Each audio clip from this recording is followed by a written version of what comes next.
My question, should buyers negotiate when it comes to shopping for insurance? Do you say what is something Should they buyers never should? negotiate? Will you recommend they negotiate the premium? Oh, jeez. There. Thank you for joining us again. You are on Wealth, Legacy, and Property, where we talk about leveraging real estate to build wealth and also leave a lasting legacy. I'm here again with Brent. We are going to talk more about home insurance. You are aware that I have foreign nationals clients too, right? When it comes to insurance, do they pay the same rate of premium as a US person, or their premiums are going to be higher? Well, it depends on if a U.S. citizen's insurance score is great or terrible, because there are U.S. citizens who have terrible Mm-hmm, insurance scores. mm-hmm, There's citizens that have great insurance scores, but for foreign national clients, as long as they have a stable address in the United States or they've had proof of insurance before, um, getting insurance becomes a lot easier. Now, to give you kind of situation would be like a 15-year-old, right? They've never been on an insurance policy mm-hmm. before. They've never owned anything. The credit in the United States, right? Really, most of them don't unless they get a credit card or anything. But All right. insurance companies view, I'm not going to speak for every insurance company, but they don't have an insurance score necessarily built. Okay. So like, role doesn't have an insurance score built or doesn't have, right? It might be a little bit more difficult to validate their insurance score for great rates. Now, I wouldn't say that necessarily a foreign national like investor, U.S. citizens, but I wouldn't necessarily that they pay more than the U.S. citizen. If they have a Okay. similar financial background, they should be pretty. They just have to validate as the insurance company who that person is. Mm-hmm. Makes sense. I want us to visit a couple of topics that we've told you. That is going to be the umbrella policy and the Airbnb, but with the umbrella policy. I think you've entered on it, but I want us to spell it out so that the my viewer will get it. When is it appropriate for them to consider an umbrella policy? Is it by adding one more house to what they already have? Or is there a number of homes they need to have first or own first before they consider the umbrella policy? Yeah. One, one, right? Okay. Like I own a car, and Mm-hmm. yet, but like I'm not an investor. I don't, so I Mm-hmm. mean, at the day, as soon as you buy your first property, at that moment in time, first off, your insurance on an umbrella is going to be the cheapest because it's one property and not 10 properties. But Okay. also about starting a bit, going to want to start a business with the most liability possible, or would you want to start a Mm-hmm. business that is Mm-hmm. low liability and has high return? You know, want to do, but if you own policy and you play it really risky, because being a business owner, this is risky, right? You're Right. stuck, you're doing your thing, you're opening your own business. So why would you want to stick your neck out twice and not have the umbrella coverage to protect you Mm-hmm. against lawsuits, which would then hinder your ability to buy more properties? Yeah. That's why I would Yeah. just go for the umbrella. Take just take the $30-$40 a month at max Mm-hmm. for an umbrella and just pay for it. I don't think Okay. $30 to $40 a month as an investor, policy, but Mm-hmm. I don't think that $30 to $40 as an investor is really going to break the bank or, your investment. Yeah. So That means for clarification though, is umbrella policy the same as blanket or portfolio policy? So blanket and portfolio, I would say that it's the same thing as an Okay. umbrella. I hear that term too much. But that's what an umbrella is a Okay. blanket for your portfolio. I the commercial policy, or that's how someone was trying to explain it, but I haven't heard of Okay. the blanket means to have that on like where your total liability between your personal property, dwelling, and liability all add up. But I haven't heard of it being like an how a policy works where there's multiple properties involved. It's interesting you mentioned commercial. I know with most of our conversations, we haven't touched on commercial. How about the individuals that have multiple properties, right? We are taking on investors for when should an investor switch, let's say a landlord switch from to a commercial policy? When would be the best time? It's the building size. So if it's 4+ units, it's Okay. definitely going to be commercial. If it's mixed use, where there's a store on the bottom and apartments on top, that's a commercial policy for the Okay. whole building. Has traffic in it would be commercial. So if you're running a Okay. business out of your home, out of storefront, living above it, like that's all going to be like commercially. Meaning that even if I have 20, meaning plots land with 4 Mhm. units on each of them, I still don't need commercial coverage because none of them qualify for commercial, right? Because none of them is It a commercial property. Yeah, it fall in a commercial form. So I don't want to Okay. go back on what I said, but some insurance companies write 4 units on a commercial form, but it's still a landlord or 4 unit, right? Is not my expertise as much, but I Mm-hmm. know that some companies you can actually schedule to a certain amount, or it has have to own a certain amount of properties to be able to schedule properties all in the same policy. For Okay. instance, you might be able to bundle 7 to 10 properties all on one policy. Now the premium might be 10 to 20 grand or Okay. even more than that for having 10, but it's just having the same liability on all of them, the same deductible on all of them, and Mm-hmm. having every on definitely schedule them to where you be paying one premium every year instead of 10 different premiums and 10 different policies. Okay. DP3. Can you tell us a lot about DP3? Yeah, DP is stands for Dwelling Policy 3 or Dwelling Policy Yeah. Form 3. A homeowner's policy is HO3, which is a homeowner's Form 3. Mm-hmm. Now, the DP3 is you're not living in it, it's rented Mm-hmm. out. You're a landlord, lease or a 12-month or greater lease. And that's exactly what we talked about. The premises liability is going to be just the premises. You're going to have Mm-hmm. loss of rents coverage, right, to cover rent. Personal is going to be different. Vandalism, malicious mischief, thief, it's going to be different. But yeah, it's a different form because not every insurance carrier, three, they don't have that option. Not every insurance carrier does. Okay. And renting out a property and don't let the insurance company know, and they don't have that form Mm-hmm. available. I mean, you have to go to a new company completely. Okay. Let's Airbnb again. I'm going to put short-term rentals and Airbnb all together. We did talk about it earlier. You mentioned depending on the insurance company, they might give you a landlord policy or a personal, experience. Usually, what are some of the gaps, if there's even any gaps in coverage when it comes to Airbnb or short-term rentals?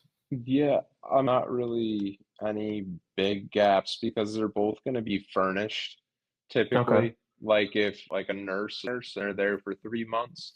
Mm-hmm. Typically they're bringing a U-Haul and unpacking all their stuff, and like, not really any huge gaps. Mostly for insurance, it's just going to be letting the insurance company know how it's being used and if it Okay. qualifies for underwriting. Okay. So most often it's just going to be, is this Airbnb? Yes. Okay. No, we don't want that. Is this going to be a 3 month or greater lease and it's a short term rental? Yes, we like that, but we don't like Airbnbs. Like it's be more so underwriting. About condos earlier. I guess we touched on that. We didn't really dive in. Do condo investors need both HO6 and DP3? And what about liability gaps between HOAs, usually their master policy, and their tenant? Meaning, if I want to invest, buy a condo, rent it out, I know I'm going to have to pay for the HOA's master policy, right? It's going to be part of my HOA dues. Can I get additional coverage to cover me, especially when it comes to the tenants? Because I'm assuming the master policy is not going to cover that. Yeah, that's a question I've never gotten before. But so I'm gonna be on a condo form, right? Okay. Sit on a normal like H6 form. Some write it as Okay. like it's the Okay. same thing as insurance is just studs in coverage, so it's just Mm-hmm. covering your studs on in, and then you don't have other structures coverage on a condo because in a condo, floating things on my balcony or off the balcony, Mm-hmm. that structure. So um don't ask about other structures coverage, but uh, that's huge, and that's a huge question. So, for instance, what happens when we talk about actual cash value again, right? What if the master policy only covers the roof at actual cash value because it's a 20-year Right. roof? So this is what's going to be called loss assessment coverage. So on a condo policy, whether you're, living in it, you're going to have a coverage called loss assessment coverage. Since now your condo is in a building that has an actual cash value roof, that condo or HOA is going to come after the tenants and divide the cost between the tenants. So if that roof costs Mm-hmm. $100,000 to put on, and there's 100 tenants in there, 1,000. If you have loss assessment coverage at 1,000 or $10,000, your insurance policy will cover that. So you won't have to come out of pocket. Now, obviously, a surplus of cash and that loss assessment, out of your own pocket or the insurance policy. But let's say, happened that the HOA didn't cover. Now every Mm-hmm. tenant owns $10,000 that lives in Yeah. that building, right? And it's a 6 unit and they pay the HOA fees and whatever, right?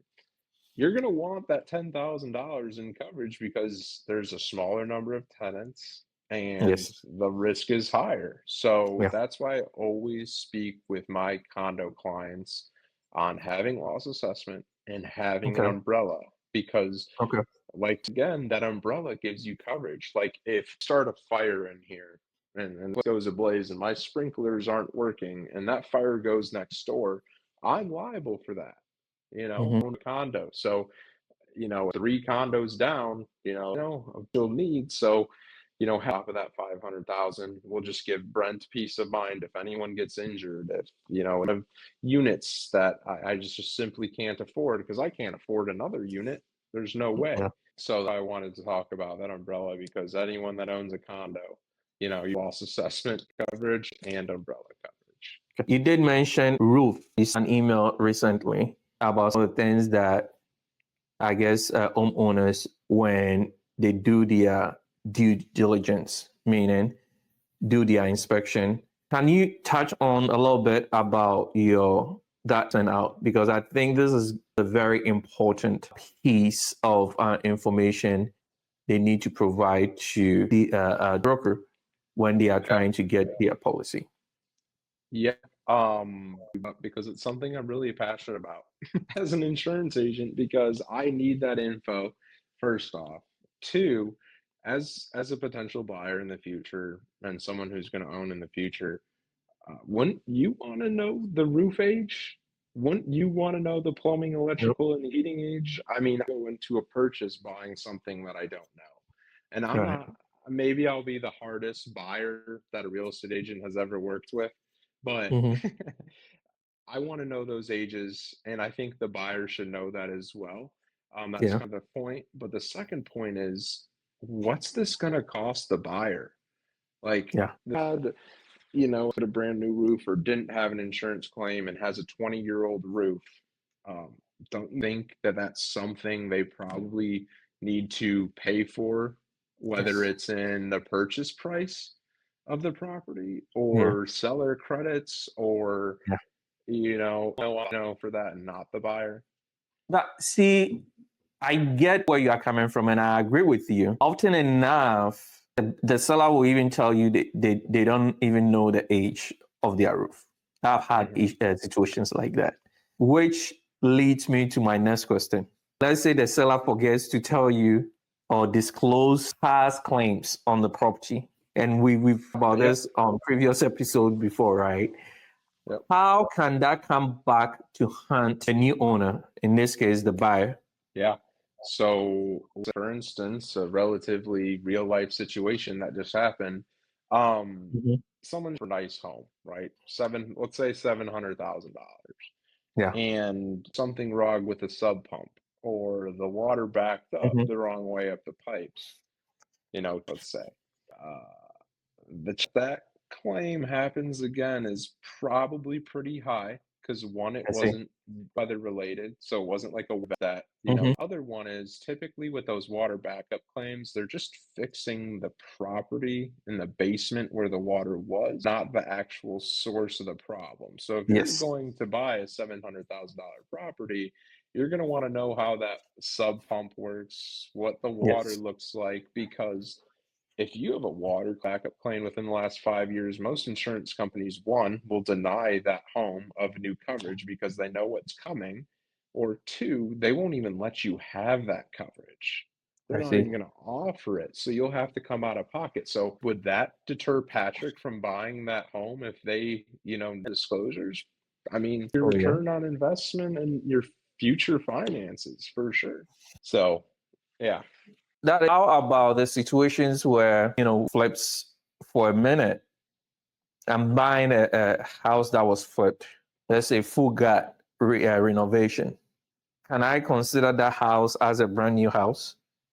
And how is that even going to affect the policy when I'm buying such a home? Was it a full gut rehab? Did they touch the electrical and plumbing? No, that's what I'm saying. I'm going by what the seller told me. Yeah. So as long as they disclose and the inspector inspects and you have copper, breakers, no knob and tube, and you have a fully rehabbed home where they tell you the electrical plumbing has been updated to code, and the roof is new, there are actually some carriers out there, and I'm not going to say who. My question, should buyers negotiate when it comes to shopping for insurance? Gut rehab year as the year bill. Do you say what is something buyers should they negotiate? Yeah. Okay. Will you recommend they negotiate premium? Heating, plumbing, oh, geez. You could count that as a new bill. No some negotiation, year built of the 1900s, and you're not negotiating. You're not buying a car. Yeah. It's Mine not like buyers negotiate when it comes to shopping for insurance. And say what is something buyers should they negotiate? Will you recommend they negotiate premium? It's just like geez. out there, right? There is with real estate agents, negotiation, buying a car. There's wiggle room, I call right? underwriting. Yep. You're not negotiating to the wiggle room buying of a everyone car. wiggling. It's not like I my commission thinks there's wiggle room. There's but and you have to sacrifice reason something why insurance to get a lower rate is because and to get it's just like rate. Now if you want a low rate with a real shop estate the agent's market, commission, use someone like buying me as an a independent car, agent, there's wiggle because room, right? We can take a look at the whole market because every carrier has a different. I'll say this in asterisk. Wiggle room. Every carrier has a different but discount. Every carrier has a different price to get a lower coverages. Like water might be Okay. $300 with this company, might be $1,000 with this company. So shop the when market. you are someone like me as an independent agent, because we can shop take a look at the whole market because every carrier has a different. I'll say this in asterisk. my renter's Every insurance carrier has a different discount. Every carrier has a different price for coverages. Like water, want to know what's going on with something you're buying. with this Like if you buy a company. used So car, when you want to know the damage to it, you're buying a home. When you want to know to shop insurance, not if you're just, buying an I'm insurance going to go with policy my that's auto covering your whole insurance life, carrier. I'm going to go with my You want to renter's know what insurance it's covering. carrier. So